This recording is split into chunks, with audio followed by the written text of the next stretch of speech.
रामकृष्ण हरी मित्रांनो, हिंदू धर्मात प्रत्येक एकादशी अत्यंत पवित्र मानली जाते. त्यापैकी चैत्र महिन्यात येणारी वरथुनी एकादशी ही विशेष पुण्यदायी आणि पापाचा नाश करणारी मानली जाते.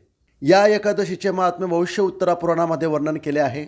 चला तर जाणून घेऊया या पवित्र एकादशीचे अद्भुत महात्म्य. एकदा धर्मराज युधिष्ठिर यांनी नम्रपणे भगवान कृष्ण यांना विचारले, हे वासुदेवा, तुम्हाला माझा नमस्कार असो. चैत्र महिन्यातील वद्य एकादशीचे नाव काय आहे आणि तिचा महिमा काय आहे, कृपया मला सांगावे. त्यावर भगवान श्रीकृष्ण म्हणाले, राजन, चैत्र महिन्यातील वद्य एकादशीचे नाव वरुथुनी एकादशी आहे.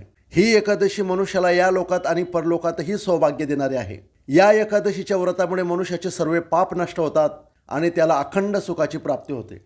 भगवान श्रीकृष्ण पुढे म्हणाले, जी स्त्री दुर्भाग्य असेल तिने जर श्रद्धेने हे व्रत केले तर तिला सौभाग्य प्राप्त होते. ही एकादशी मनुष्याला इष्टभोग आणि शेवटी मोक्ष देणारे आहे. या व्रताच्या पुण्यानेच महान राजा मानधाता स्वर्गाला गेले.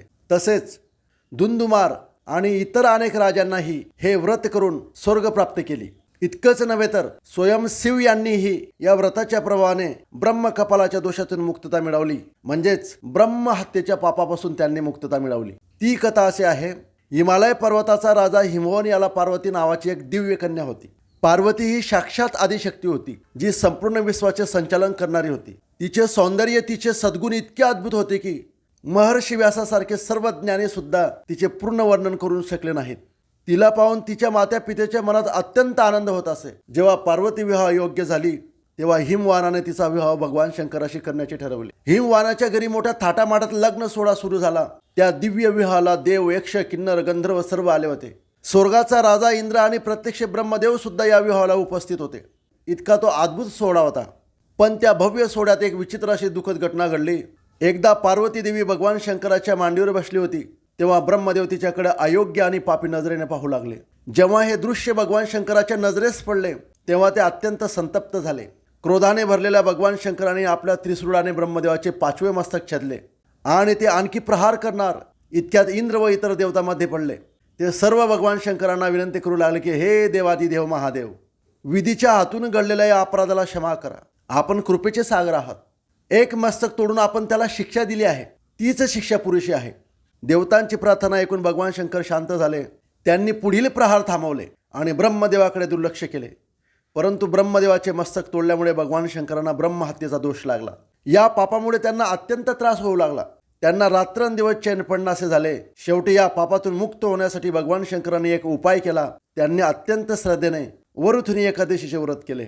विधीपूर्वक उपवास, पूजन आणि भक्ती करून हे पवित्र एकादशीचे व्रत पूर्ण केले. त्या व्रताच्या पुण्यामुळे भगवान शंकराच्या मागे लागलेली ब्रह्महत्या नष्ट झाली आणि भगवान शंकरांना पुन्हा शांती आणि सौख्य प्राप्त झाले. पुढे भगवान श्रीकृष्ण म्हणाले, मनुष्याने 10,000 वर्षे तपश्चर्या केल्यावर जे पुण्य मिळते तेच पुण्य वरुथुनी एकादशीचे व्रत केल्याने मिळते. तसेच कुरुक्षेत्र येथे सूर्यग्रहणाच्या वेळी हजारो तोडे सोने दान केल्याने जे पुण्य मिळते तेच पुण्य या एकादशीच्या व्रताने मिळते.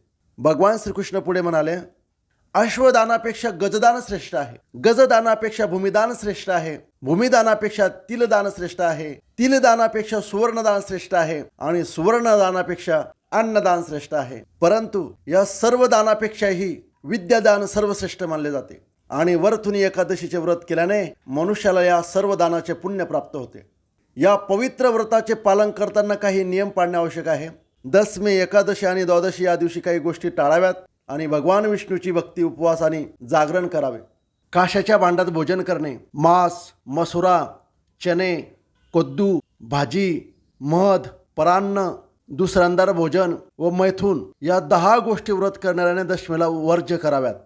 दूध क्रीडा, सोंगट्या खेळणे, झोप, विडा, दंतधावन, दुसऱ्यावर दोषारोप करणे, कपट, पतिताबरोबर भाषण, रागावणे व खोटे बोलणे हे सर्व एकादशीला वर्ज्य करावे.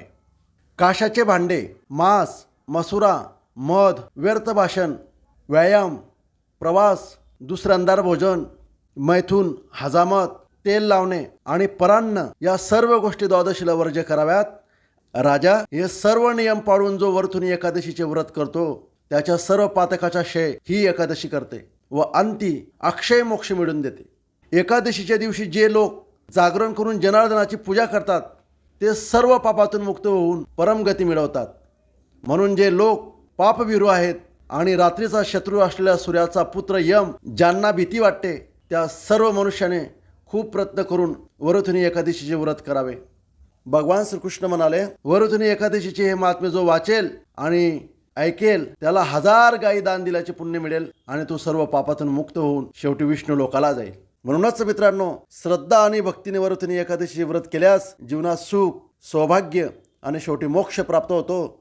जर तुम्हाला ही पवित्र कथा आवडली असेल तर व्हिडिओला लाईक करा, शेअर करा आणि चॅनलला सबस्क्राईब करा. अशाच धार्मिक कथा तुम्हाला ऐकायला मिळतील. श्रीकृष्ण अर्पणमस्तु.